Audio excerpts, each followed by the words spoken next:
Welcome to The Blast Zone, the podcast where we dig up the bombs that shook Hollywood and try to find out why they went up in flames. This week, never tell us the odds that a movie with a $275 million budget will make any money.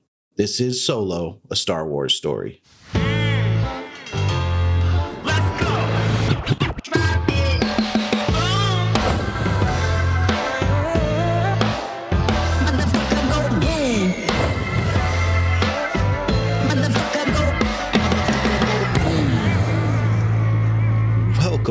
Welcome to The Blast Zone. Welcome to The Blast Zone. We are not a podcast about bad movies. We are a podcast about movies that did badly. That's right. I am Jon Drake, in-house film critic of my Letterboxd account. And I'm Ian Dukes. I'm a person with thoughts and feelings, and some of them are about movies. Movies like Solo, which we'll be talking about today. Exciting stuff for Star Wars Day. May the 4th be with you to all who celebrate. This only happens every 7 years, right? Where Star Wars Day happens to fall on a Wednesday. Hopefully they release another shitty Star Wars movie in the next 7 years so we can cover another one next Star Wars Day, because this is the only Star Wars movie, as far as I know, that ever lost any money. Well, it took a lot of work, months of wrangling to get Kathleen Kennedy to bomb this movie. They were planning for it to do well, and we said, no, we need one to bomb, and they gave us Solo. It's going to take us a while to line this back up again, but it's fun that we have something to work with this time around. I do apologize. I said another shitty Star Wars movie. I don't think this is a shitty Star Wars movie. Let's get that out of the way right now. There are Star Wars movies that I hate, but this is not one of them. And we'll get more into it, but it's fine. But this is not the shitty Star Wars movie I was talking about. But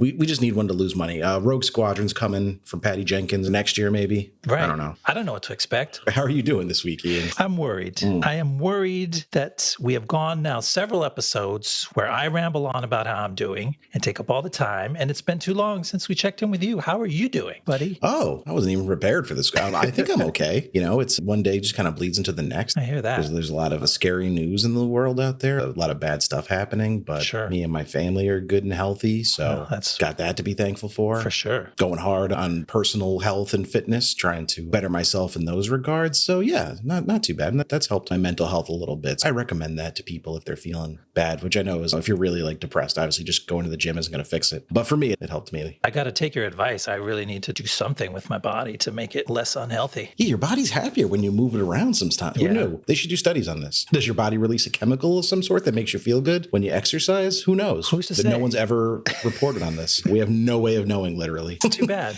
One day. But yeah, that's what I'm up to. And I'm excited. I'm going to the movies tomorrow, which is always a thing I look forward to. Oh, going to see The Unbearable Weight of Massive Talent with a friend of mine. So excited for some unhinged Nick Cage hijinks with Star Wars star himself, Pedro Pascal. Oh, yeah. As a supporting role. And it's one of those movie theaters where you can order cocktails, and I will probably indulge in some herbal mood enhancers before I go in there. So I think that's the right way to see this movie from what I've heard. It sounds like it. So that's what's going on in my world. So tell me about something you watched that you thought would be exciting to share. This movie that I brought to show and tell this week, I'm about as excited about it as I am about Solo, a Star Wars story, which is to say, it was all right. But it's something that I finished in recent weeks, and I've been finishing that many movies. I watched a movie called Windfall. It's pretty new. Yeah. It's out on Netflix with Jason Segel, Lily Collins, and our boy Jesse Plemons, who we both love. And it's really interesting. It grabbed me from the start. It tries to be this kind of throwback Hitchcockian psychological thriller, but interestingly, at the same time, it's also trying to be a contemporary indie relationship drama about privileged people and their careers and how they form relationships. And it falls a little short on both those counts. I wouldn't say it's a great thriller, and I wouldn't say it's a great relationship movie, but still, I've enjoyed some things about it. Jesse Plemons is really good in it because I feel like he was playing against the personality type that I associate with him in a lot of roles. This was a little wilder, woollier Plemons for me. And the visual setting of the movie is really interesting. Southern California, orchard country, and the musical stylings of the score were right up my alley. So I got some things out of it. I found that score jarringly at odds with the tone of the movie. It was a very noirish score, and even the title cards and the fonts they used, it was trying to evoke that Hitchcockian vibe. For sure. But I actually really liked all three leads in it, and there's not a lot of people in this movie, so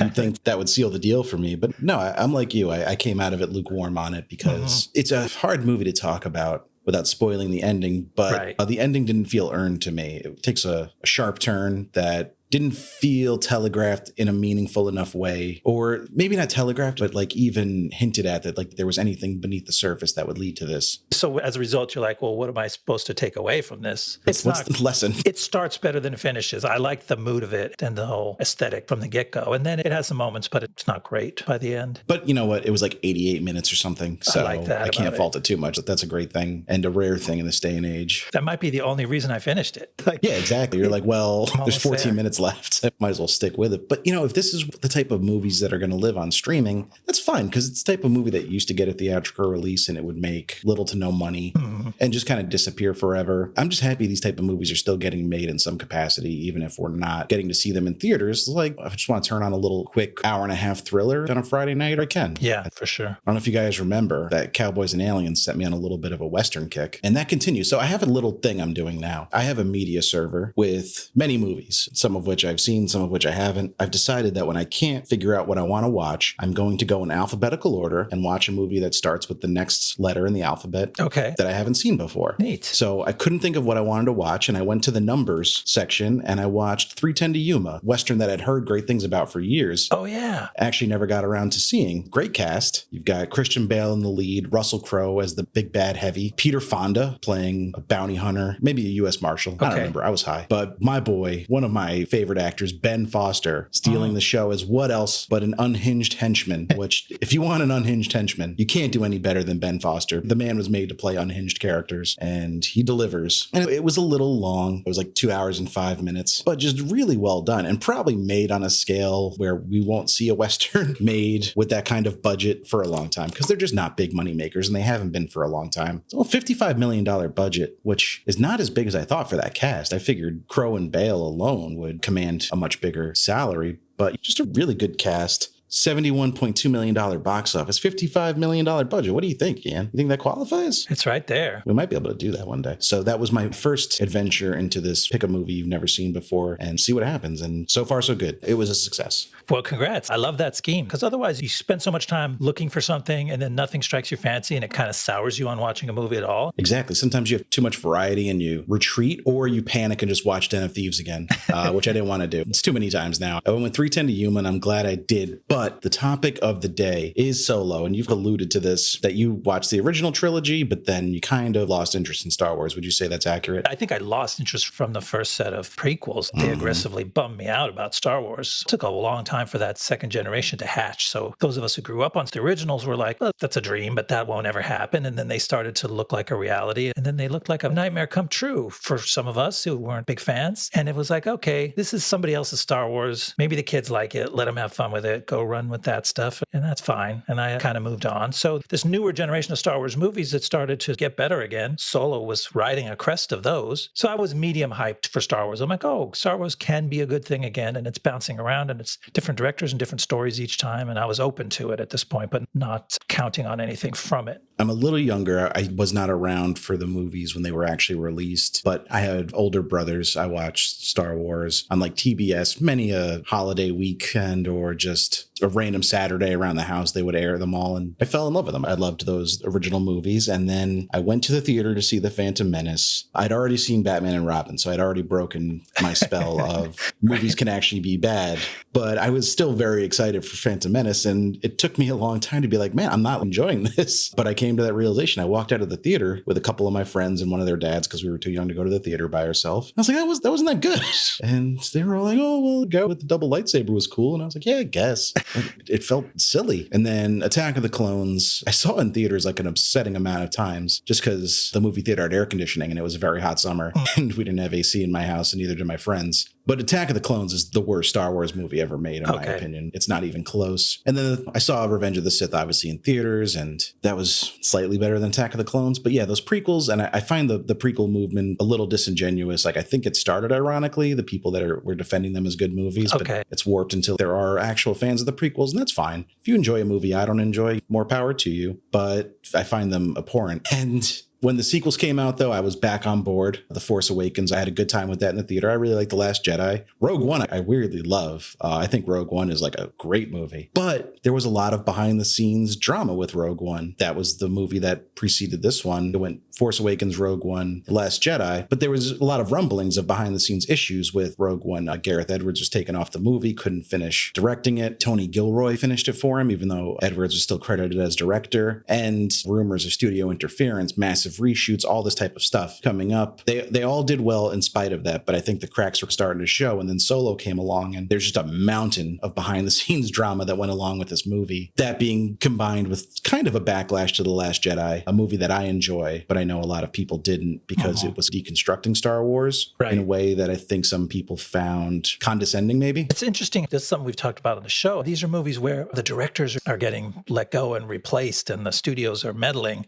But in this modern franchise era, for these cinematic universe franchises, it's the studio's job to meddle. Like, they're in control. And it's unsettling for everybody in the business, including the directors, because in the 70s, directors took over the movie business from the studios and became the kings of their castles. And then during the 2000s, things totally turned around. And these Star Wars movies are interesting examples of that phenomenon. I agree with you in theory, but not as much in practice as it relates to Star Wars. You can look at the MCU and say the directors are really hired hands, and Kevin Feige is the driving creative force behind the cinematic universe. For better or worse, I find that the cohesiveness that he brings to that storytelling is great, but it leads to a sort of storytelling and visual homogeny to the movies that I find a little numbing after a while. Sure. Whereas with Star Wars, I feel like they hired these auteurs and told them, do whatever you want. You get Rian Johnson, this really inventive, smart filmmaker, and you tell him, like, make your Star Wars movie. It's the middle part of a trilogy, but take it in the direction you want to go in. So Rian Johnson goes out and makes his Star Wars movie without a ton of studio interference. And then they spend the whole fucking third movie retconning everything he did. Yeah, undoing it all. So it's like, no, you didn't have this kind of studio oversight. Instead, you decided to give in to your loud, angry fan base by undoing all the creative, interesting stuff Rian Johnson might have done. Just saying, no, it was Palpatine all along in The Rise of Skywalker, which I fucking hate. So that's why I'm saying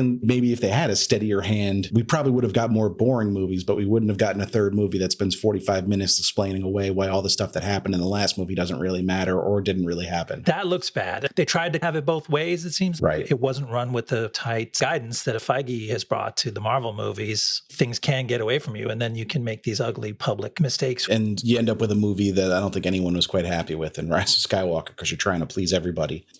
Now that we've talked about everything but Solo, do you want me to get into the long story of how this movie got made? I assume it starts a long time ago. You son of a bitch. Did you read my monologue already? Shit. So, a long time ago in a galaxy far, far away, aka 2012 in California, George Lucas tasked Lawrence Kasdan with writing a movie that would examine Han Solo's origin, or Han Solo, if you're Lando. The project would be put on the back burner when Disney purchased Lucasfilm, with Kasdan being diverted to writing the first entry of a new sequel trilogy, which would eventually become The Force Awakens. Kasdan would enlist his son Jonathan, himself a writer-director of mostly mediocre film and TV with the exception of writing on Freaks and Geeks, to continue working on the Solo project. The project was revealed to the public in early 2013, but news was slow until July 2015, when Phil Lord and Chris Miller, best known for directing 21 and 22 Jump Street and writing and directing the Lego Movie, were announced as the directors, and the film was given a release date of May 5th, 2018, which they miraculously kept to.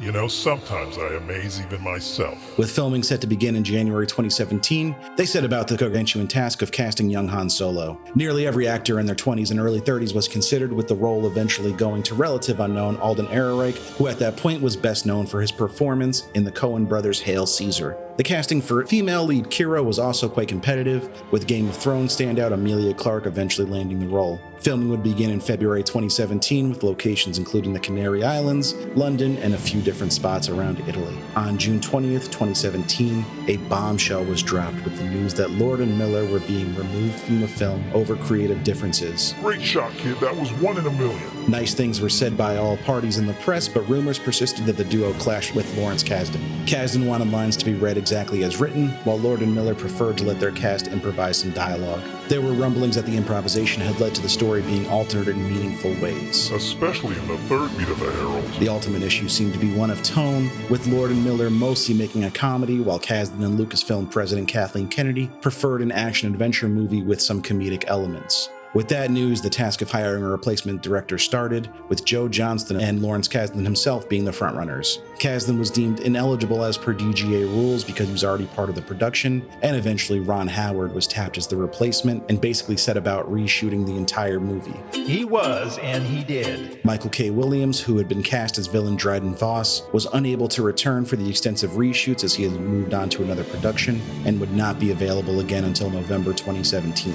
As this put the promised May 2018 release date in peril, he was recast with Paul Bettany, Hollywood's leading choice to play a weird little guy. By the time filming wrapped, the film's budget had ballooned to $275 million. While that may have been a tall ladder to climb for other movies, this is Star Wars. The last 3 Star Wars movies had all made over $1 billion, including side story Rogue One, so what's there to be worried about? Well, it appears the bad buzz over the director replacement, extensive reshoots, rumors about Ehrenreich meeting an acting coach on set, and perhaps general Star Wars fatigue may have doomed the film. I find your lack of faith disturbing. It got pretty good reviews from critics, currently sitting at 70% on Rotten Tomatoes, but audience turnout was way lower than expected. It took the #1 spot its opening weekend with $84.4 million, as there was little new competition in the way of new releases, except for Deadpool 2, which took $43 million in its second week and held on to second place. They would keep those same positions the following week, with Solo dropping a whopping 65% to take only $29 million. New releases were again sparse, with the only notable ones being Adrift and Upgrade. Side note, Upgrade rules. Solo would lose the top spot in its third week as Ocean's 8 debuted, with Solo taking in $15.7 million. Notably, Deadpool 2 would be hot on Solo's heels by now. Yeah, Deadpool and an Imperial Star Destroyer. Solo would drop to 4th place in its 4th week, barely making $10 million as The Incredibles 2 and Tag were both released. It would leave theaters with $393.2 million total worldwide gross, a triumph for almost any other movie, but an estimated $80 million loss for this one. The failure of Solo would force Kathleen Kennedy and Lucasfilm to rethink their content strategy, with many planned movies, including 2 entire trilogies, being canceled or reimagined as streaming series. And there you have it. Yeah, I specifically have it because I don't get out to the movie theaters, but I now have Star Wars stuff brought straight to me in my home as TV shows. Thank you, Han Solo. Some of it good, some of it the Book of Boba Fett. Yeah. Which was fine, I guess. I dipped into that one and I'm like, this is not very interesting, but okay. No. Excited for the Obi-Wan Kenobi show, though. That should be good. That could be cool. I like Ewan McGregor quite a bit. So Rian Johnson was apparently going to get his own film trilogy that I guess hasn't technically been canceled yet, but there's been no news about it in years.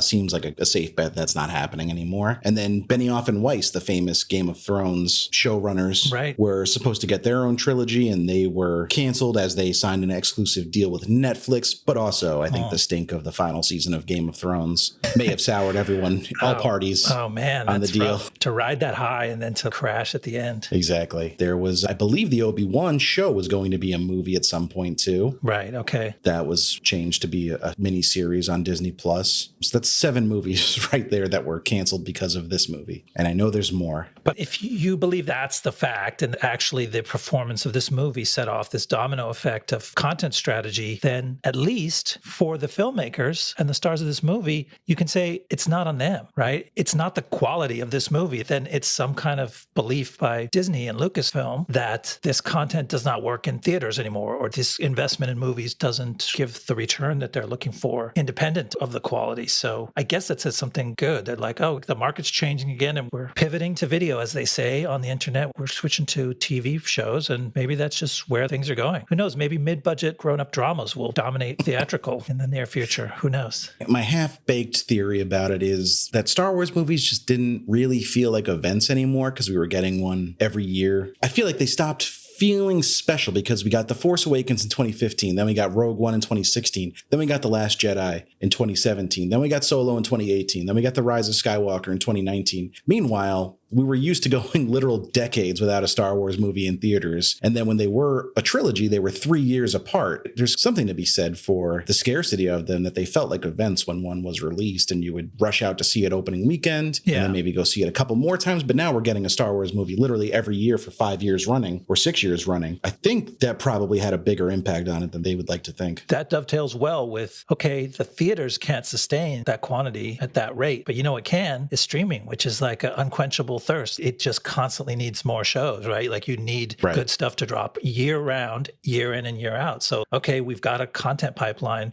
Let's just divert it over to the people that are hungry for it. Yeah, but then you're just missing something. These shows, they look great. They're well acted. They're well made. But then again, how many episodes can it be? We're like, oh, Mandalorian's got to go to this town because he needs a shoulder pad for his armor. But they don't have any water, so he's got to go to the well and turn on the water. But there's a monster there. There is like an episode of the week quality to The Mandalorian, which is part of its charm, but it doesn't feel as eventful as like a Star Wars movie. The stakes just feel a little bit lower. And scratching a different itch, like that Mandalorian vibe that you're talking about, it feels more like what you get from playing video games, right? You're just grinding, building up a character, doing the quest of the week and getting the reward, and then you're switching it off and going back to whatever you had to do with your day. Right. It feels like a series of side quests, and then the last 2 episodes of the season are the main storyline, which is fine. Again, there's nothing wrong with that. I really enjoy The Mandalorian. So you could say that today's movie, Solo, a Star Wars story, tries to do something bigger. It tries to give us a big character-driven story, define this character that we happen to already know and love him, but a lot of us are curious about how he got that way. Are we? Are we? That's an important question. Yeah. How much do we want to know about our lovable rapscallions? I didn't feel like I needed to know why his name is Han Solo, for one thing. You know? Yeah. When there are discoveries that surprise you in the midst of an engaging story, and then bang, something hits you and you go, that's the thing. He just got his gun. I recognize it. But this movie kind of flips that stuff on its head. And it's like the purpose of the story is get him to the place where the guy gives him his name, and then get him to the place where the guy gives him his gun. It's backwards. It's serving the little Easter eggs rather than those decorating a good story. Right. And that's why my main takeaway from this movie is it's well made. It's well acted. All the rumors about Alden Ehrenreich maybe not putting in a great performance, I think they're mostly unfounded. He's fine. He's not really doing a Harrison Ford impression, but I think he's better off not doing that. But what I'm saying is it doesn't really color in any important parts of the character that we really needed. Watching this movie doesn't make you go back and watch the original trilogy and like smile and nod to yourself. Yeah, those dice, they were in his car back on Corellia. Like it doesn't enrich the experience of watching the other movies at all. It's just a diversion. Exactly. A really good version of a Solo movie would show you some chapter from his life that actually was meaningful. And then you go back and watch the original and you go, yeah, there's Han, but man, that dude's been through some shit. You know something now interesting about him, but you don't really. You're just like, oh, that's Han. That's how he got his name, because he was flying solo. Because he was flying, he had just needed one ticket. But yeah, you want to walk us through the story of the movie? Well, I might as well. So here it goes. Han is a young scoundrel from the planet Corellia. When he and his girlfriend Kira, played by Emilia Clark, run afoul of the local crime boss, they're forced to flee the planet. But Kira is captured, and Han only manages to escape by joining the Imperial Navy, promising his love that one day he'll come back for her. Sometime later, Han is a lowly Imperial foot soldier in a chaotic battle when he spots a trio of rogues using the cover of war to steal an Imperial ship. So he tries to tag along with their crew. The group's leader, Tobias Beckett, played by Woody Harrelson, turns him over to the Imperials, who throw him into a dungeon. But Han befriends the dungeon's resident Wookiee, and the pair escape, convincing Beckett to take them along as helping hands on his heist. I find this opening third pretty cool. Feels different from other Star Wars movies in a meaningful way. I really like the scenes on Corellia. It looks appropriately dingy, but man, they do this thing in like every Star Wars movie now where you see a Star Destroyer being built in the airspace just outside the planet, and it still looks impossibly large, but it's like under construction. That gets me every time. I don't know. I love Star Destroyers. They look fucking cool. I know what you mean. It's such an iconic design, and they still wow you to this day. It's cool. Rogue One, I think, I think Gareth Edwards does scale better than almost any director working today, except maybe Denis. And Just like the Star Destroyer scenes in Rogue One where they're in orbit of the planets they're on. It really wows me. And this movie did a good job of it too. But then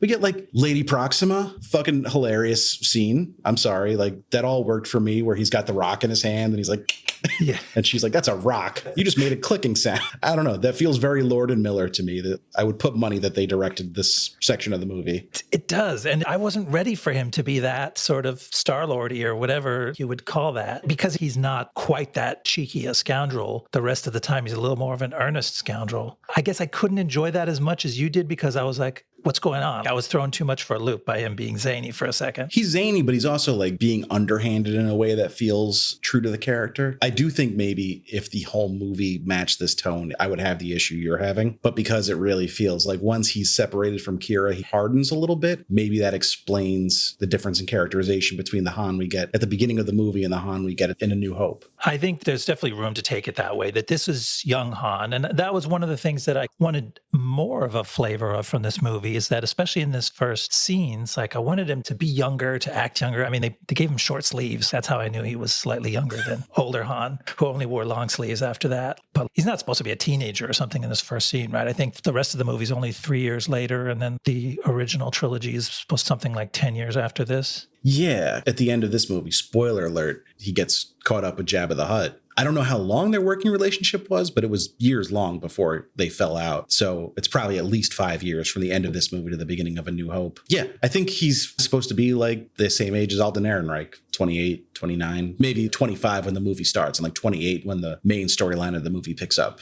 I guess maybe I wasn't so sure what to expect because Lady Proxima's gang is a bunch of little London soot-faced street thugs. Yeah, little chimney sweeps. It's all little tiny chimney sweeps. And then the two of them, Kira and Han, they've outgrown this gang, it looks like. They look like Robin Williams and Hook when they're hanging out with the Lost Boys.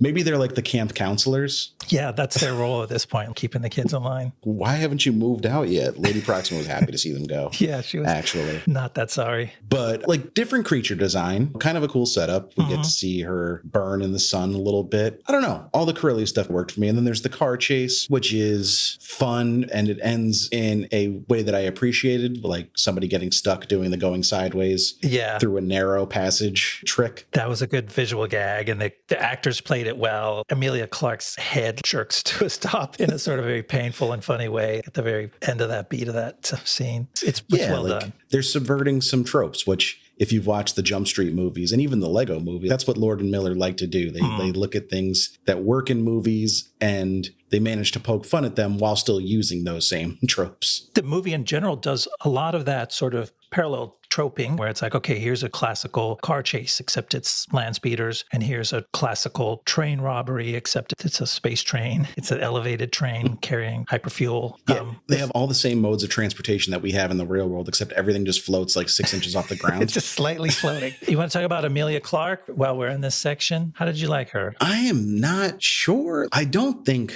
she's the best actor in the world, but I still find her weirdly captivating. I guess she has charisma, if not like a ton of acting talent, is how I would describe it. But you are drawn to her when she's on screen. She hits all of Kira's beats well enough. I'm definitely coloring my perception of her from other stuff I've seen her in, because I think she's fine in this movie. But like the scene at the airport where they get separated is actually pretty gut-wrenching. Yeah. She manages to make me feel sad for her character, and then they have all these weird allusions to the things she's done in the 3 years since we've left her. And she plays that mystery well. I don't know if I really buy her as the criminal mastermind she ends up being, double and triple crossing everybody. I don't know if I buy that guile in her. Yeah. Her character is interesting because it looks simple on the surface, but as you go on, you find out it's more and more complicated. In these beginning scenes, there's that fear and desperation and terror when they're separated in the airport. I thought that was one of the most effective scenes of the movie. That's another old image transposed into the space version. Port of call filled with a bunch of desperate people trying to escape a desperate place. That really worked. Yeah, it gives us a peek at what we might really see in a Star Wars war movie. This first section, the Wartime Airport, it felt almost like a World War II movie, except slightly futuristic. And not even that futuristic, because it's a dumpy spaceport compared to some of the ones we've seen in other Star Wars movies. And then you get to an actual battlefield where it's like real old school trench warfare, but with laser guns instead instead of mortars. It's a cool new take on Star Wars in that sense. But I did find in the airport scene, which again, I agree, very effective scene, but Han is being like hilariously obvious that he's the one being chased. He's just like ripping a blanket off a guy and throwing it over his head. And he's like looking over his shoulder every half a second, like super nervously. It was like any one person in this spaceport would have turned you over immediately for whatever reward they would offer for you. And fortunately for him, the authorities grab every other brown-haired guy with moppy hair instead of him. I think I saw them grab a chocolate Labrador at some point. It was like, what's your name?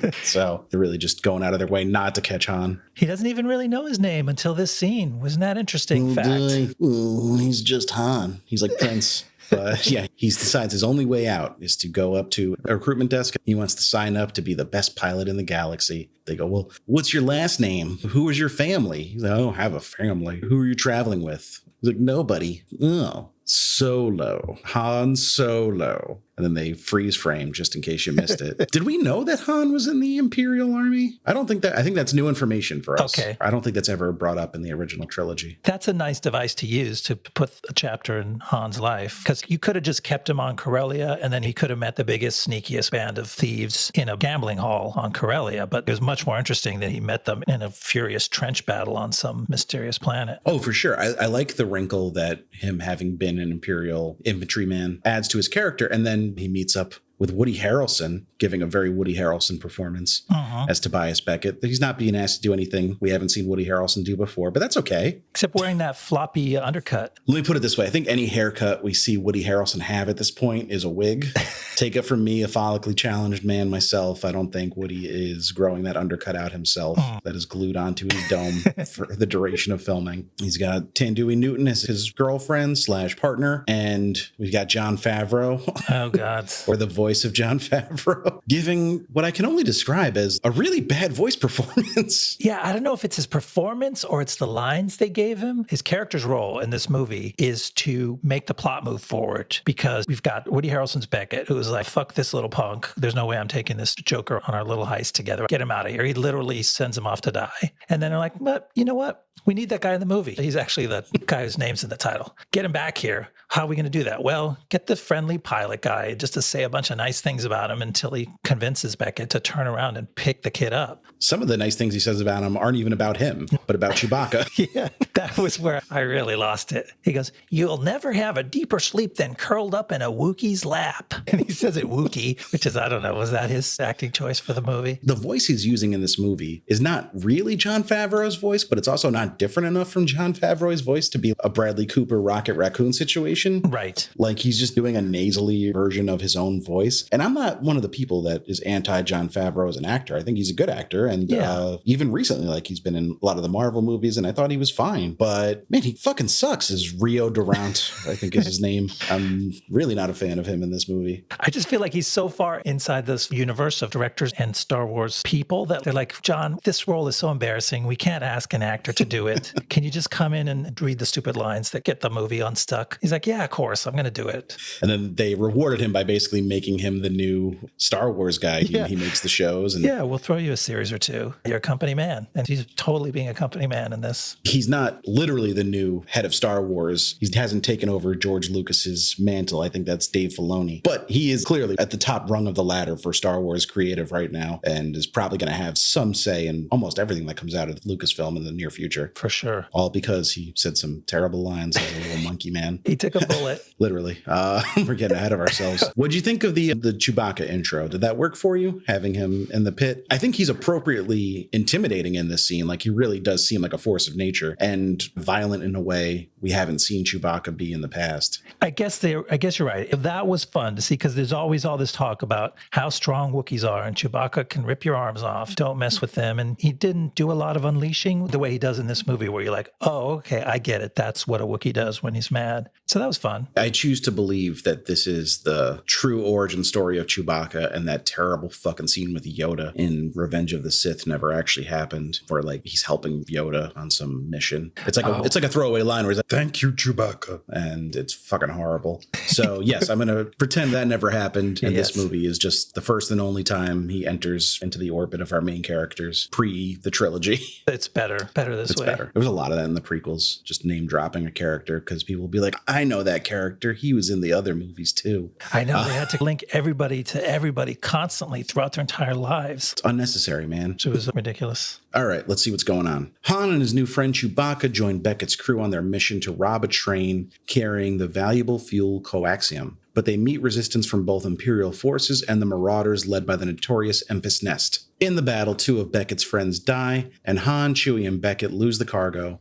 barely escaping with their lives. Beckett was stealing the coaxium on behalf of crime boss Dryden Voss, played by Paul Bettany, so they go meet Voss and offer to make up the lost loot with an even riskier heist. Voss agrees, but insists on sending along his top lieutenant, who turns out to be none other than Han's old flame Kira. Kira takes them to meet Lando Calrissian, played by Donald Glover, a smuggler with the fast ship that they need. Han tries to win the ship off Lando in a game of cards. Han loses, but Lando agrees to join them anyway, and they take off for the remote mining planet of Kessel. Train robbery scene, Ian. What did you think of this? This is a scene that gets a lot of acclaim when this movie is brought up. People are like, whatever you thought about the movie, the train robbery scene was fucking cool. Do you agree? I liked the scenic part of the scene. Like, I liked the setting. I liked the way the train moved. I liked a lot of the shots in those cold mountains. I got the way the train moved. Yeah, because it would bank around those turns. It was like the action of the train itself was fun. I got really tired of the old thing about, oh, we got to uncouple the train, get down there. And like, how many movies have scenes where it's cutting back and forth? Are you still uncoupling it? Have you uncoupled it yet? No, I'm working on the uncoupling. I am pulling the uncoupling lever, and it's very hard to pull the uncoupling. And like, is it going to get uncoupled at the last? Did you feel like that was overdone, or that's too tired of a thing to keep doing?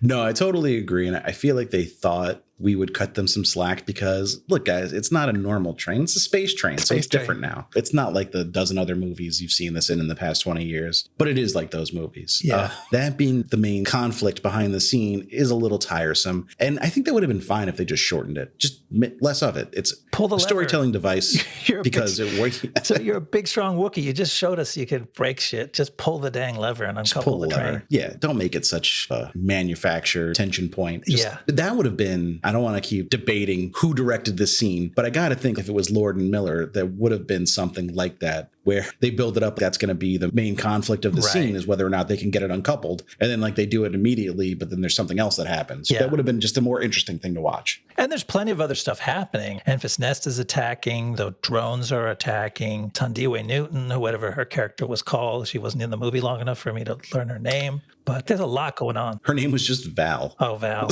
Yeah.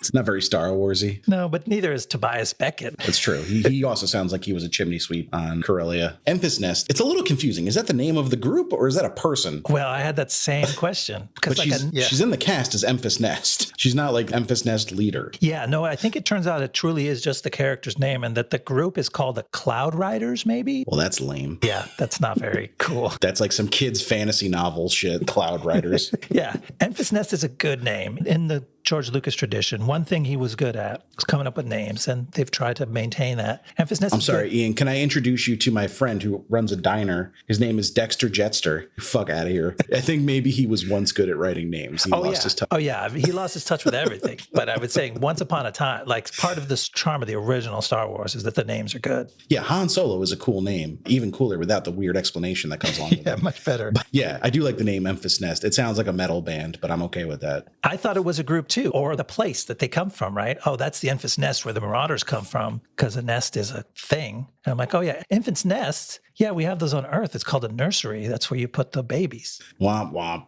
The bassinet. But it's too much to swallow. It's like, oh, they're fighting, and there's those snow troopers fighting them, and then there's those remote droids that are fighting them, and then there's a bunch of different people cruise up on speeder bikes, and each one of them's in different costumes, and one of them's Enfys Nest. It's a lot to take in, all while you're riding a train and blowing shit up. I think that's part of the problem with this movie. It's a lot in that scene, and it's actually a lot all the way to the end when Enfys Nest comes back, and it's like a whole other plot tacked on to the last 20 minutes of the movie. The movie's a little bit overstuffed. I've got issues with the end of the movie, but everything you're saying lines up with my thoughts too, and it keeps just making me want to grab the filmmakers by the shoulders and be like, just tell like a small story. You didn't need to make this $275 million movie. Just tell like an $80 million action adventure movie starring Han Solo, and probably would have made the same amount of money and been as well liked. What people like about this movie is the interplay between the characters and seeing new actors take on these familiar faces and do mostly a pretty good job with them. So much of the spectacle of the movie is unnecessary. I feel like you have a decent core here and you could have made this movie for a lot less and have it be just as good. Especially just as a strategic thing, because like you're saying, it turned out that they achieved Star Wars fatigue. And one way to try to combat that would be to, in these movies that are sideline movies that are coming out in the off years, that are literally called a Star Wars story, like you expect them to be smaller stories,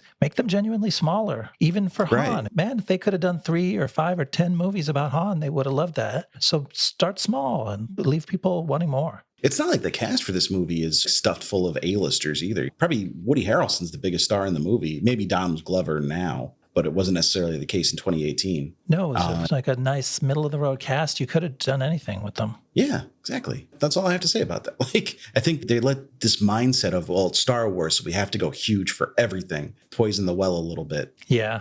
And there's room to go big with a couple set pieces, but the plot doesn't have to be so big. It doesn't have to take you that far. It can ask questions about Han Solo rather than trying to give you all the answers about him. Man, that's downright poetic. Thank you. It was well said. All right, so let's get over to Bettany, my boy Paul. We might disagree about Paul Bettany in this. We're not that into him. He's just doing that thing where he's like an aristocratic villain who flies off the handle. Like, he feels like he's out of a Guy Ritchie movie a little bit more than a Han Solo movie. And the way I said that made it sound like Han Solo was the director of the movie, but he's not. It's actually Ron Howard. Yeah, I don't know. Like, I said that Paul Bettany is Hollywood's go-to for playing a weird little guy. I should correct myself. He's Hollywood's go-to for playing like a weird little man, because he's not a guy anymore. He's like almost 50, I think. Okay. How about a weird tall man? I think Paul Bettany is 6'3". All right. So he's a weird man. But yeah, when you need somebody to play like a creepy villain, I feel like everybody goes to Paul Bettany, and it's just, you want to talk about fatigue. Like, I have Bettany fatigue at this point. I like seeing him in different types of roles. I like him as an actor,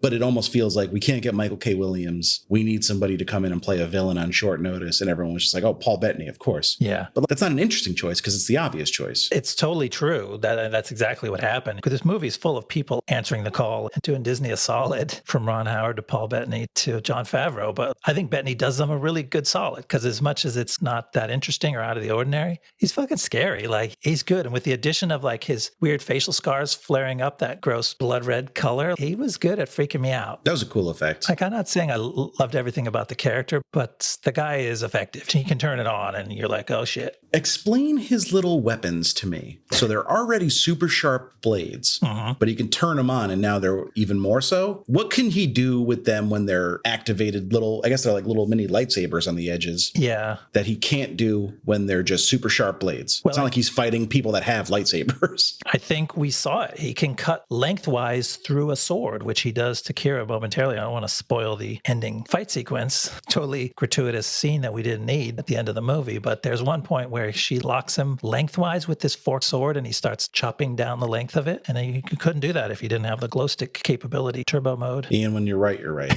You got me there. I was clearly starting to zone out at the end of this movie because this ending goes on for fucking ever. So long. And we're not even close to that yet. No. So let's talk about Donald Glover as Lando Calrissian, a classic character, a beloved character, one who returned and was terribly misused in The Rise of Skywalker. I wish that movie bombed instead of this one, because this movie's actually good. Yeah. But what'd you think of Glover in this? I feel like he latched onto one part of Calrissian's character and was just like, got it. That's like what he stuck with. Like the suave playboy, lots of capes. I feel like there was a little bit more layering to Billy D. Williams' portrayal of Lando, and maybe they just didn't have the time to get into it in this. And apparently he's going to have his own show as Lando, so maybe they will there. But I'm interested to see that. It felt a little one note to me. It did feel one note to me, and I wasn't even sure I could hear the note. Part of it was my expectations, because I've talked about my love for Atlanta on here. I'm a big Donald Glover fan, and so I'm like, oh man, what's he going to do? And in watching it and rewatching it this week, I'm like, I don't know what he did. I watched it and I came away and I'm like, well, he got through the scenes, but do I know anything about him or what he cared about or what he felt? I liked his scarves. I liked his outfits, even his accent, which was not a strict Billy D. Williams impression, as you point out. It gets weird in some scenes, like it goes off in a weird direction. So I'm like, oh, was he even sure how that he was supposed to be talking. But I don't know. I wanted more character out of this character. It's the accent of somebody who was like born in England and moved to the US at a young age. Like there's a vaguely British affectation to it. Yeah, some British sneaks in at weird points. He certainly didn't take away from the movie for me, but like you, I was hoping he would add a lot more to it than he did. I was transfixed by his scarves. I'm like, wait a minute, is that a skinny tie that he's untied? I'm like, no, because that shirt collar doesn't button up. So that can't be a tie. So that must be a scarf. But it's really weird because it's narrow and it's thick and really interesting colors. And I guess that's all I took away. I think he should just do one episode of Atlanta wearing old Lando outfits that he like snuck off set and just never explain it. That would be cool. But yeah, I'm excited for the show. I think if we get more of him, maybe we'll get some more depth to the character like we were hoping for here. Yeah. And they're just maybe ran out of time. I'll certainly tune in. I'll watch anything Donald Glover does at this point. Oh, yeah, me too. He's making a Mr. and Mrs. Smith show as well for, I guess, right? I think Phoebe Waller-Bridge was supposed to be the female lead in that, but she dropped out. Wow. Which would have been a reuniting because she plays the navigation droid for the Millennium Falcon, I guess, right? She's his first mate. That's a whole complicated scenario because they'd be fucking a little bit, right? Yeah. Her story in this is that she ends up becoming an activist for droid rights. And yeah, she's not just the ship's droid. She's the first mate of this ship, right? She is Lando's Chewie at the start of this. At the end of it, she becomes subsumed in the ship and loses her entire personality. And it just becomes only good for calculating courses, which is kind of ironic. Well, I don't know that she loses all of her personality because C-3PO remarks in the original trilogy that the ship's navigation is very rude. So that was like a little Easter egg. They made her kind of standoffish in this movie, and then that's a bit of a callback. But her and Lando are romantically involved, right? Well, she thinks so, at least. That's a fun part of the story. And she's good. Like, Phoebe Waller-Bridge is capable of exuding a lot of character in a very small space. There's so many characters jammed in this movie. She doesn't get a ton of time or a ton of lines, but like you're like, oh, I get her right away. And so that to me is a mark of just someone who's doing a fine job. And so it's an enjoyable addition to the film. They really did droids well in these new Star Wars movies because she's great in this. And Alan Tudyk was so good in Rogue One. That's true. As, what was his name? Oh, K2SO. He has that great line like, you are being rescued. Do not resist. Yeah. And then, of course, BB-8. They did a good job with the droids in the newer Star Wars movies. They're some of the most captivating characters. People love them, and the Star Wars people know that you can milk the droids, and they did it in this one. But it works. Getting Phoebe Waller-Bridge in a movie is never a bad thing. You want to walk us through the very long, convoluted end of this movie, Ian? I'll try. You honestly could have split this up into 3 and 4. There really is a third and fourth act to this movie. Yeah, that extra ending after the main ending. But I'll try to wrap it up quick. Here we go. On the mining planet Kessel, our heroes stage a revolt among the enslaved workers and escape with the cargo of raw coaxium. Thanks to Han's skillful flying and a desperate plan, they elude the forces pursuing them and make it to the planet Savareen to process the fuel. But Enfys Nest and her marauders are waiting there to hijack them. Enfys reveals that she and her crew are actually freedom fighters against the Empire. Han agrees to help them, and he goes to meet with Dryden Voss with a plan to double-cross him. But Beckett has already double-crossed Han and alerted Voss to the treachery. So a fight breaks out, and Beckett escapes with the coaxium. Kira kills her former evil boss, Voss, but we learn she is secretly obedient to a higher-up evil boss, Darth Maul. If you can believe it. Han catches up with Beckett and shoots him dead, and takes the coaxium and gives it to Enfys Nest and her rebels. She lets him keep just enough to wager in another card game with Lando. This time, Han wins the Millennium Falcon, and the rest is history. All right, let's start, I guess, where this section starts with Kessel and the mine breakout. Yeah, this whole section did not leave a big impression on me until they escape in the Millennium Falcon. The actual hijacking of the coaxium and stuff is fine, but it goes on a little long and it's a little repetitive. Yeah, just because it's another one of those tropes. They walk through the whole, oh, these guys are my prisoners. I hate them. They're gross. Get them away from me. I'm selling them to you. We're going to do a deal. Like that whole kind of scheme. And it's all cursory because we don't know shit about the guy that she's playing the scheme on, right? It's just a guy in a mask who dies a few minutes later. Like it's kind We've seen this in Star Wars movies already. It just feels like a rehashing of it. And then I have an issue with the retconning of certain things. Particularly, Han says in the original trilogy, he did the Kessel run in 12 parsecs, which, as many of us know, that doesn't make sense because a parsec is a measurement of distance and not time. So it sounded like somebody just didn't do their research when they were writing the script But the movie is like, no, we're going to get creative and have him go through some kind of black hole situation where he can travel a further distance in only 12 parsecs and make it make sense. And I'm like, man, like just let some shit be weird and wrong. That whole thing didn't work for me. It's an interesting thing because they make so much of it that like it's inevitable that it would be bogged down and be too much for anyone to really enjoy. Like the Kessel Run was a line that stuck with people because it was so evocative, right? And they never explained it. It's just a tossed off thing that Han tosses off and you're like, oh, I fucking love that because it's just some jargon that I don't know what the fuck it means. And then they beat it to death in this movie, the whole third act. It's tiresome. Let some things about Han Solo's history be mysterious. And then if the Kessel Run doesn't happen in this movie, is it the end of the world? If you were really planning on making more of these, why do you have to get it all out in the first one? Yeah,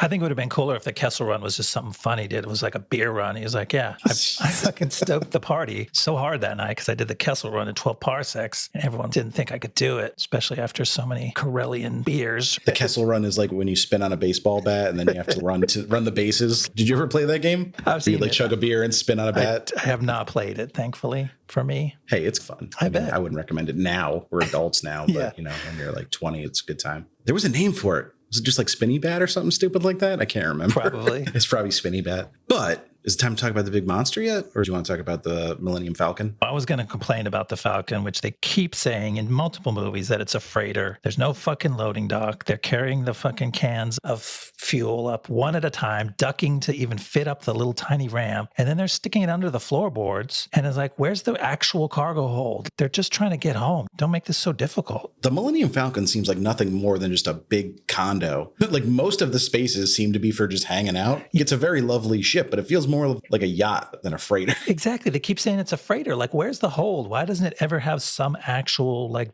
big squared off area where, say, like a Jason X could stalk you amidst some spooky chains and shadows? I'd love a callback. I think it would have made more sense for them to be like, oh, it's just like a pleasure ship or a residential ship or whatever, like the houseboat of spaceships. But then it has all this extra cargo space hidden because it's a smuggler ship. Because Han is a smuggler, and I assume Lando dabbled in smuggling to have all the space under the floorboards. But I think that would have been a better explanation for it, and it would have explained away this logical inconsistency you've uncovered here. Yeah, and it's more, I think for me, the reason that I sweat it at all in this movie is that they're putting me through these scenes of great suspense trying to escape this firefight. And it's taking them so long to get the cargo loaded onto the ship so they can take off. And then this stuff is melting down. And Beckett is trying to get it to the engine room to try to boost their ship out of the black hole. And again, he's going under the floorboards to get the stuff. I'm like, just leave it out. Put it in the hallway or something. It's my personal frustrations.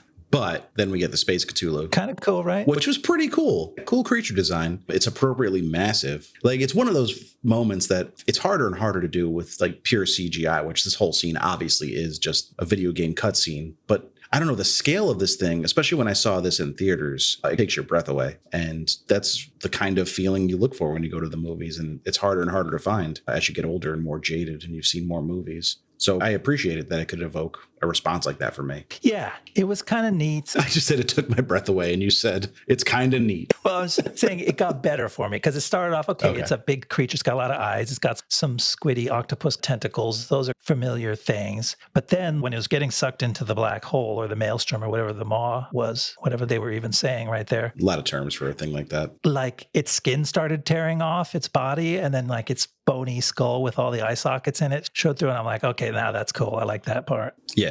They're like, all right, you might not be wowed by this, but we're going to take it up a notch. Yeah. And I feel like more movies like this, more sci-fi spectacles type things should have that mindset. Just take it up a notch, man. Like, we've seen so much now. We're so bored by everything. You have to add an extra little wrinkle to your designs and to your set pieces to make it memorable. Yeah. And they did. Like, that's the main thing I remember from this movie is that fucking creepy skull thing. Wouldn't you know? That and Paul Bettany holding two little baby lightsaber daggers. Baby daggers, light stabbers. And then what else did you want to talk about from before they get back to Savareen? Let's talk about Lando. There's a couple moments. Like we talked about Lando not connecting for me. He gets very emotional in this scene. All of a sudden L3 gets zapped and he's fucking losing it. He's crying. He's trying to save her life. And I'm like, I could see him giving it his all in his performance there, but I wasn't really feeling it. The one moment when what Lando was saying felt really real is when Kira goes to put out a fire with his cape. And he's like, not my cape, that's a custom piece. And I was like, oh yeah, he meant that line. That was real. The man has a lot of capes. It's my hottest take from this movie that I'm just not sure Donald Glover has that extra gear as a dramatic actor. He's very good on Atlanta playing Ern. But the way I view Ern is like he's a depressed person. That's not explicitly stated in the show. That's me filling in the blanks with my own characterization. But he's, I don't want to say mopey, but he's relatively low energy most of the time. Totally.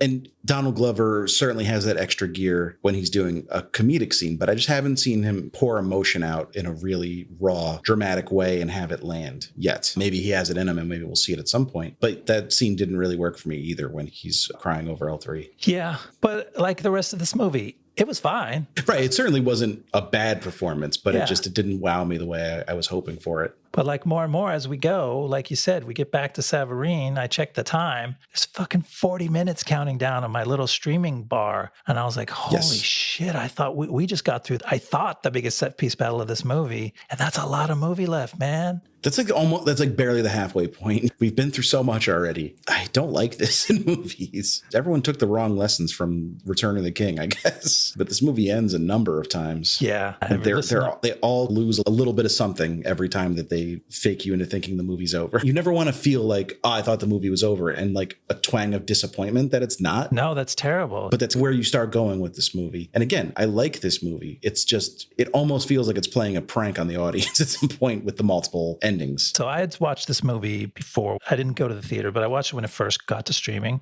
And then I watched it again this week. And I knew that when they got back to Savareen, I'm like, oh, this is that deserty, sandy part. I'm like, I know something bad happens here. But I assumed that Dryden Voss comes and gets them right there. And then when I'm like, oh, wait, it's Enfys Nest. And this sets off a whole other sequence of stuff. I'm like, that's too much stuff. Don't launch another story at that point. That's 4/5 of the way through the movie. I wonder, do you think Enfys Nest was added as a new plot during reshoots? That seems crazy. It could have been. It could have been. Anything's possible because we know they did a ton of reshoots. That's an interesting bit of speculation. Now, the other thing it just hit me is that they put the most brain-teasingly complex part of the plot in this fatigue zone of the movie, too. The whole double, triple, backwards, double cross moves between Han and Beckett and Voss and Kira in the last 15 minutes of the movie are so hard to wrap your head around, and you're so tired by this point. You're just along for the ride, man. Yeah, it's like, if you're like me, you're like, oh, okay. I guess, oh, now they're mad at that guy. Okay. All right. I got that. I don't know why. It's, if you're going to put another fight, put just a big fireworks display fight at the end. Don't put a brain twisting. But I made you think that was the fake fuel, but that was a fake fuel that really was the real fuel. I made it look slightly fake so I could bring the real fuel, not leave the fuel with the people who are going to get the fuel stolen from them. I'm like, oh shit, I can't follow what just happened. Who's still alive at the end of this movie? I guess they're the good guys. It's some real Spaceballs, like when will then be now stuff going on here.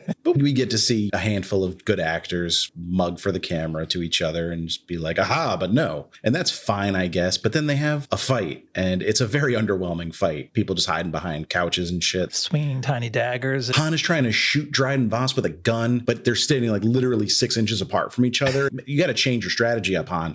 I was about to say there's another moment in that fight where Han rolls away from Voss, and then he faces him from across the room. Now he's 25 feet away, and he looks at him, and he's holding his gun. And instead of shooting him then, he like goes, uh-oh, and ducks behind a piece of furniture. I'm like, no, dude, once you get the distance, that's when you start shooting. Han doesn't shoot first, or does he? He does. He shoots first when it counts, I guess. He needed to leave Voss for his girlfriend to... I don't even remember how Voss dies.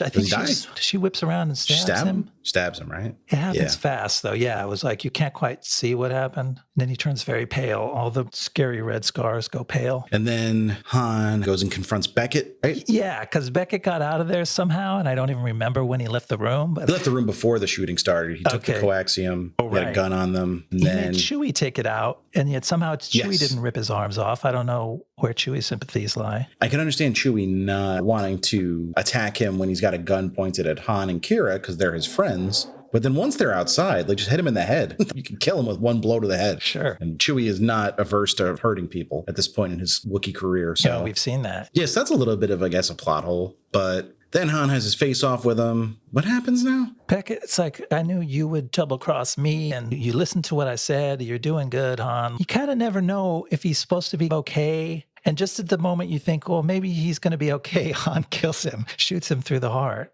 So weird. Well, they do give you the close up of Beckett like inching towards his gun. I guess, yeah. In his holster, so you get the vibe that he's going to try to draw on Han. His finger does twitch towards the trigger, and you're like, okay, Han was justified in shooting first, but... And I get what they're doing with the Han shoots first thing, because obviously that's a big talking point from the original movie. I don't know that it fits the Han we have in this movie, though. And maybe they're trying to frame it as a turning point where he becomes this kind of ruthless That's how he criminal. learned to shoot first, yeah. Finally got the message that Beckett was trying to teach him. So Beckett was kind of a good guy and sacrificed his own life to teach young Han the lessons of how to survive as a scoundrel. Yeah, and he'll shoot first from now on unless some idiot comes along and changes it via CGI. But then guess what? The movie's still not over. Han gives the coaxium to Enfys Nest, but then we go back to Kira. Oh, yeah. Who is talking to her real boss, who's Darth Maul. And I know why Darth Maul's alive, because I'm a fucking dork. But I respect the balls on them for just not explaining how this person we saw literally get cut in half in The Phantom Menace is just up in a bed. Like, they make his legs make a little noise when he stands up. So like, oh, they're metal. He's got metal legs. Oh, okay. I didn't even notice that or think to like wonder when I last saw this guy. I'm just like, oh, that's a bad, scary guy. And I saw him just for his role. Like, oh, Kira is moving up the ladder in this, what are they called? The Crimson Dawn. They're just like a cartel. But then Darth Maul does a really dorky, stupid thing when he's talking to Kira in the hologram. They're about to hang up. She's like, all right, bye. He's like, Kira. And she turns around and he just goes, and he ignites his lightsaber over like a Zoom call, essentially. He's like, we'll be working a lot closer together. And I'm like, okay, weirdo. What the fuck was the point of that? Like, she obviously knows you have a lightsaber. It's funny when you brought that up to me and I'm like, did I see it? I'm like, wait a minute. I did see that. And my mind just choked on it and didn't question it at the time. But I'm like, did I see him light up his lightsaber? And if so, why? And the reason was no reason. The reason was scary lightsaber. And that's the end of Solo, right? Not quite, because we still need to have another gambling scene with Lando. Isn't that fun to spend more time with another postscript added on? It is a fun scene, though. I do like this scene. They're in a cool jungle locale. Did Han know about Lando's little sleeve trick when he walks in there, or did he just notice it when he saw his hand out? I think he just noticed it and figured it out. Obviously, they play cards again. He manages to get him to put the Falcon up as collateral. And then he goes to reach for his secret hidden card that would give him the winning hand, and it's not there. So he knows he's been had. I'm just reflecting on the fact that Lando isn't done grieving his friend and first mate, L3, whose life has been cruelly ripped away from her. She's now confined inside the memory chips of the Millennium Falcon, and he can't even speak to her in any normal fashion and continue their relationship. And then Han swoops in and is like, nope, it's mine now. I'm taking your old friends, and we're going to go fucking tear up the galaxy. I'm going to kidnap your girlfriend because she can't move. Make her fly around with me. We're going to go make money. It's pretty ruthless when you think about it. You got to not think about that part. They definitely didn't want you thinking about that part. You're not supposed to realize that. Are we to posit that the next time they see each other is in The Empire Strikes Back? You got to think there's room for some more meetings in between. Because I think the first lines Lando says to him is, you got a lot of guts coming back here after what you pulled, which I guess could be about stealing the Falcon, or it could be about some untold adventure we haven't seen yet. I like to think it's an untold adventure that maybe we'll never be told. I don't know why. That makes me feel better to think that than it's about this slightly cheesy movie that we just saw. Well, I would say Alden Ehrenreich's probably got time to come back as Han on a Disney Plus series if they wanted him. So maybe he'll pop up in the Lando series. That would be cool. Why not? What else is he doing? Well, let me tell you, he's been pretty quiet, honestly, after this. He was in the Peacock series, Brave New World, but that got canceled after one season. It was an adaptation of the novel. I don't think it was bad, but I never checked it out. He's got two pretty decent movies coming up. He's going to be in Elizabeth Banks' thriller Cocaine Bear, which I'm seeing opening weekend based on the name alone. Wild. Wasn't there a real news story about a bear like getting into a shipment of cocaine? Oh, is that what this is? I hope so. And then he's going to be in Oppenheimer, the Chris Nolan movie that every actor in the world is going to be. Wait, is it Oppenheimer or Oppenheimer? You fucking tell me, man. You know I don't know this stuff. I don't know. I would say Oppenheimer. Oppenheimer. Well, then so it shall be. All right. We'll fix it in post. Don't. Leave all this in.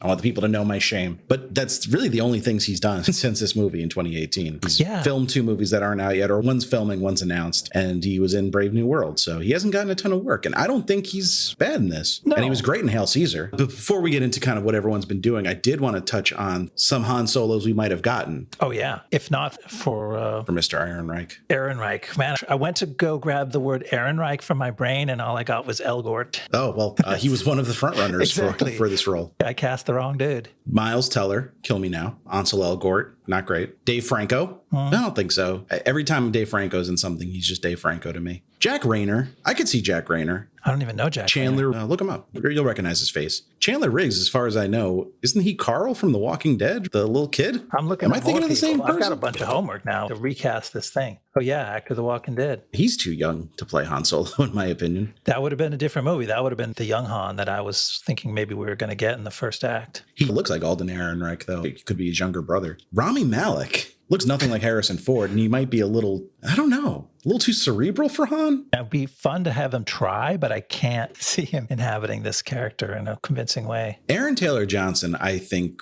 would have been good. I like Aaron Taylor Johnson. I think he's gotten some boring roles, but he's not a boring actor at all. If you don't believe me, watch him in Nocturnal Animals. He sizzles on the screen in that movie. Okay. Tom Felton, the little Harry Potter kid. Yeah. Charlie Cox, I think he's too old to play young Han Solo. Charlie Cox is Daredevil. He was also Owen on Boardwalk Empire. Scott Eastwood, he's got the look, but he's like a fucking charisma vacuum. That guy has no screen presence, in my opinion. Taron Egerton apparently was the second choice. He would have been fun. Yeah, he went on to play young Elton John instead, an equally iconic character. That worked out good for him. Different kind of a rocket man. Apparently, Ehrenreich, Jack Rayner, and Taron Egerton were the finalists. The female casting was also pretty competitive. Tessa Thompson, Naomi Scott, Zoe Kravitz, Kiersey Clemens, Jessica Henwick, and Adria Jorna were all considered, but Emilia Clarke eventually got it. And she did fine. She was better than I expected in this. I would have liked to see Tessa Thompson, obviously, because she rules. And Jessica Henwick's, she's good. I like her and stuff. She was also another MCU TV show alumni. They were going out for these roles. She was on Iron Fist. Good actress, bad show. Good actress, bad show. Phil Lord and Chris Miller have been working pretty steadily. Phil Lord wrote Into the Spider-Verse, and they were both producers on that movie, so they hit a home run with that one. Into the Spider-Verse rules. Yeah, that is a lordly thing to do. And there's 2 sequels coming, and they're both producing on those as well. Okay, so like they're just... For some reason, I thought they directed Into the Spider-Verse, but I was mistaken. Okay. But it had a lot of their sensibilities baked into it. Yeah, they didn't lose a beat. They're just kicking ass all around Hollywood then. Their next movie is going to be Project Hail Mary, which is an adaptation of an Andy Weir sci-fi novel that Ryan Gosling is going to star in. Drew Goddard wrote the script, so that's like a dream team for me. Goddard writing and Lord and Miller directing. That sounds fun. Put Gosling back in space and just have a good time. I liked First Man. I thought he was really good in First Man. It's on my short list. I got to see it. I didn't see it. You might have to. I think First Man was a bomb. Oh, man.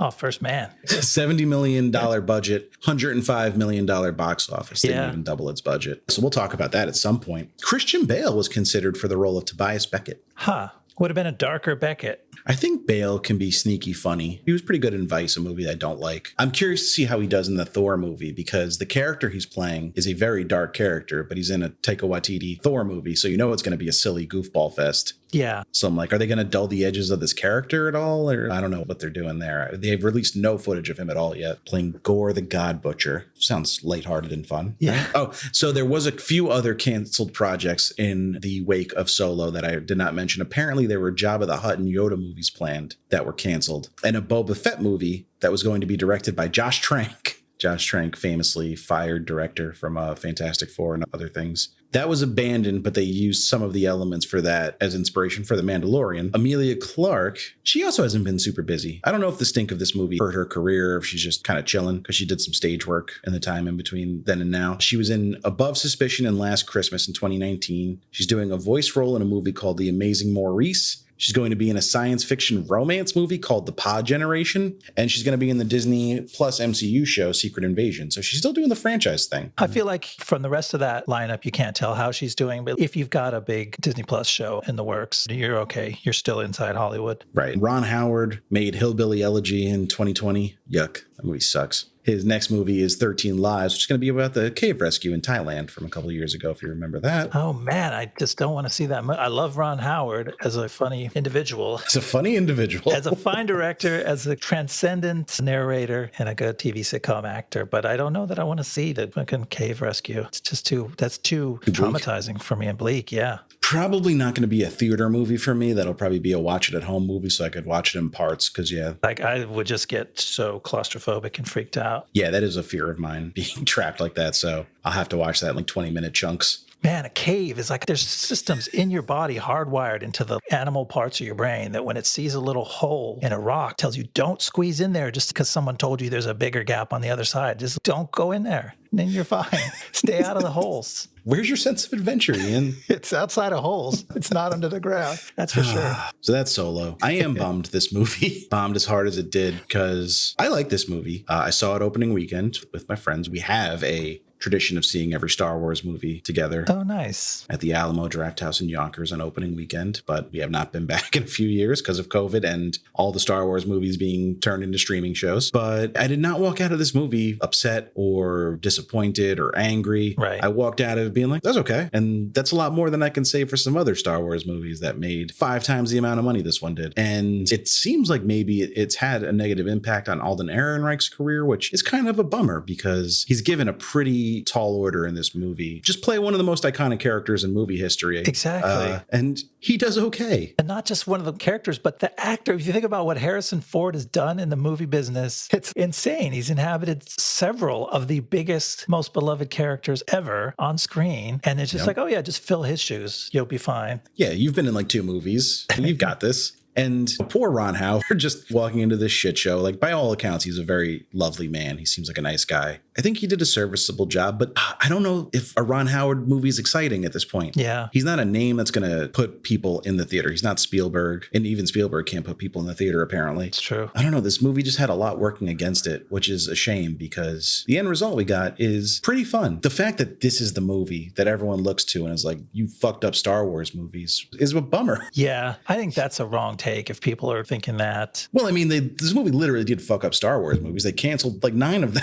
Yeah, but the Rise of Skywalker did well, right? It made a lot of money and it came out after this. Just over $1 billion. I think it was the worst of the sequel trilogy, but The Force Awakens made $2 billion worldwide, which is insane. I think Last Jedi made like 1.3 billion and The Rise of Skywalker made just under 1.1. To me, that drop off doesn't mean that the franchise is unhealthy. I think this movie, we hit on it more and more as we went through. The really tough thing about this movie is that it wears you down. We saw the opening weekend numbers were pretty good, but like this movie lost steam. That's my little theory, is that you go into this movie and you're having a good time, but by the time you get to the end, you're exhausted. And in show business, the saying is not leave them wanting less, but that's what this movie does. It's like, oh, I wish they had stopped sooner. I wish they had not put that extra plot line in or found a way to wrap it up faster and leave something for next time. And I think it's easy to underestimate how big a role that can play. Just the feeling that you come away with at the end is pretty important. And I think a lot of people were like, oh, okay, that's fine, but glad that's over. Is it too late to get dinner? It doesn't inspire rewatches. It doesn't inspire that burst of enthusiasm for the whole home video push and the merchandising and all the other stuff that goes into making a movie a successful financial enterprise. It certainly doesn't spark the desire for an immediate rewatch, which I think might have something to do with why the movie didn't perform better. It's not a movie you turn around and want to go back into the theater to watch, even if you like it, because like you said, it leaves you feeling fatigued at the end. So I'll probably rewatch that again in like 4 years when I have a podcast, what I thought to myself. Yeah. But there are others. I saw Force Awakens twice in the theater. I saw Last Jedi twice in the theater. I saw Rogue One twice in the theater. I did not see Solo twice in the theater because it does throw a little too much at you. It gets to be sensory overload at some point. That's a great point. I wonder how much of Star Wars movies' money is made from repeat viewing. I would figure it's probably a pretty good amount. And I feel like that's okay. You don't need to make a movie that people want to turn right back around and go see a second time in the theater, but you can't do that when your movie costs $275 million. Just lower the scale. If you made a smaller movie, you might have been able to make more of them and maybe tell some more of the story with these actors. Well, I like. It's a good cast. It seems like they had a good creative driving force behind it with the Kasdan father-son duo. Like I said at the beginning, it wasn't necessarily a death knell that they had to change course, but something was wrong in the way the course was plotted out, and it left us with this movie that's just a little too fatiguing by the end to really be a winner. Well, that is Solo. We're breaking the rules a little bit next week. We're rule breakers. We're bad boys and bad girl. We're doing Malignant, a horror movie, but it's not October, you say? What? We don't care. We're being joined again by our good friend Hayley. You will remember her from the That's My Boy episode. I haven't seen Malignant yet. It can't be worse than That's My Boy. I'm scared for it. I just saw a shadow move behind me. I got to chill. I'm already freaked out by this movie. So that was Solo. Thank you guys so so much for listening. Please remember to rate, review, subscribe, shoot us email, blastzonepod@gmail.com. Hit us up on Twitter @blastzonepod. Movie recommendations, feedback on the episodes, questions you have for us. We are always happy to hear from you. And we'll see you guys next time in the Blast Zone. See you next time in the Blast Zone. Blast Zone.